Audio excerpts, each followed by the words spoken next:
Have you been lonely some places? Because you've had to make new Yeah. friends, you're in new situations. How do you do that? Because I mean, it comes easy for you, it seems, sounds like, but Yeah. but I suspect that even a happy, girlfriend person like you Yeah. has to work at it, right? I mean, Totally. what are you doing to make friends when you go to Yeah. places? That's a great question. So I feel there are definitely times when I'm lonely. We have moved a ton and gone to all these new places. I think I just have a real excitement for my friendships and for my potential friendships and future friendships. Like Callie said at the beginning, I love doing things like hosting. If I'm doing something fun, I would love to do it with somebody. Mhm. And there's some things that, are just more fun with the girls. It just is what it is. So I'm obviously looking forward to those female friendships when I go to these places. And I think the way that I find them is I let them know that I want to be a part of their life. I think people can feel that, like we were talking about Mhm. earlier. When you meet somebody new and you're so invested and you're asking questions, you want to know what they like, you want to invite them to things, people feel that love and they hold on to it. And I think that's how I've been able to make these friendships so quickly in all these different places and still hold on to them. And they're people that I think are really cool and I really like having in my life. It's like my mom made a joke. I like collect people and then I just have them all over. But I love them and they bring so much light and life into my existence. So it's so good. Thank goodness we have collectors like you and Yeah. I, because I mean, I kind of think I'm a collector too. I love friends and friendship, and so I do seek it out. But not everybody does have that skill set or that confidence, or maybe they do, but not every season of life or time in life, because we all go through things, and so there might be times when we're more closed off. So I think, I guess a message would be, if or when you can, you want to be that light, because as you're saying that, I'm thinking, gosh, what a light you are everywhere you go, because you're going into these situations and looking to bring light, looking to make friends, looking to have experiences, looking to serve, looking to love. Like she said, she's going into it like, how can I love you? I love you. Who wouldn't want to feel that? Yeah. That's a great energy that you're bringing to the table. So it doesn't surprise me, knowing that that's your mindset, that people want to be your friend. Thanks, Callie. I think the biggest thing that I would say for people who are like, oh, well, I'm not very good at hosting or I'm not very good at making friends, maybe you feel like I did at first, where the lack of confidence in what you bring to the table. I would say to start with things like, if you're doing something fun, reach out to somebody and see if they want to join. It's super easy. You're going to do it anyways. You might as well have company.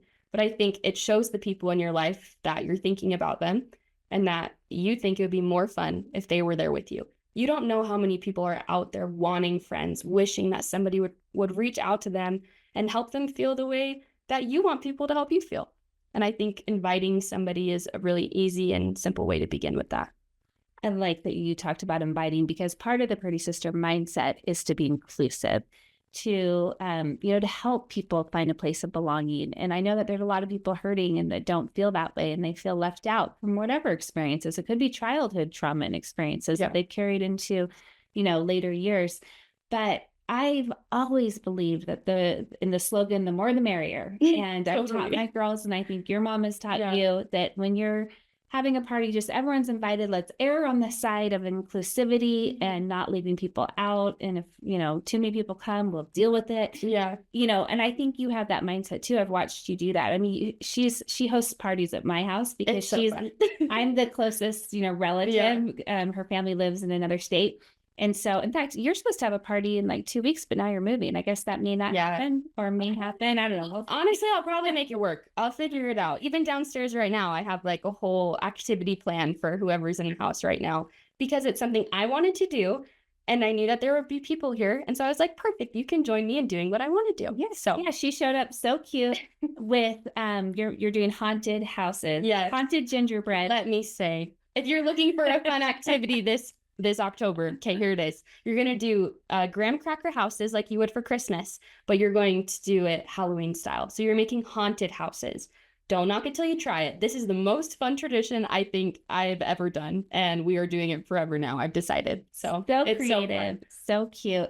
And that's what you do, girls. You come up with fun, creative things to do that people want to join along, that make lasting memories, and just do it. And I like that you said that I want to do this. Yeah. And so I'm sure other people will too. And, you know, so you brought it all to my house and just are getting it all set up and inviting anyone who wants to come do this with you to do it because you're doing what you want to do. You're taking control Yeah. of your happiness. Yeah. That's what I call that. You know? Yeah. And I think that's exactly what it is. And I think it's cool because when I look at the friendships that I have in my life, there's a couple in particular who I don't really remember how we got so close, other than they were on my list, my mental list of people who I really did invite to everything. Yeah. Like I went from not knowing these people, maybe having like an interaction at a social event in college or something like that, to bridesmaids at my wedding. And I don't know exactly how that happened, other than the common denominator, which is they showed up to a lot of the things I invited them to. Yeah. Well, and I will say, because she had her wedding at our lake house. So Callie basically is my mom, because I basically live at every house that she owns. And it was delightful to see. And she thought she was having a small destination wedding because it is so far away. Yeah. And that people wouldn't maybe come. Yeah. But people came.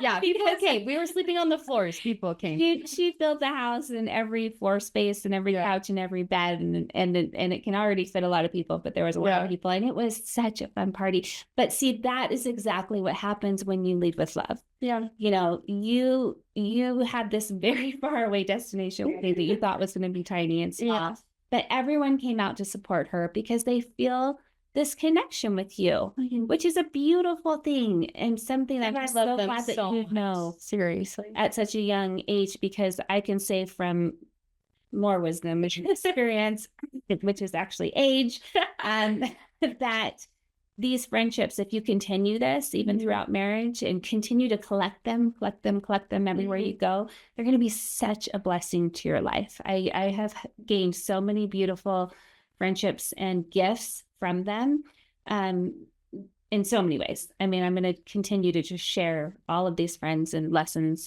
There's too many to say in one podcast, but yapper, so ask me anything, and I'm so much to talk. Well, and I'm excited for you to continue on this new adventure with Gabe, her husband, and make couple friends. Yeah. So I challenge you to do that, because I'm all for it. Because some of my best friends also were the friends that we made at your stage of life as newlyweds.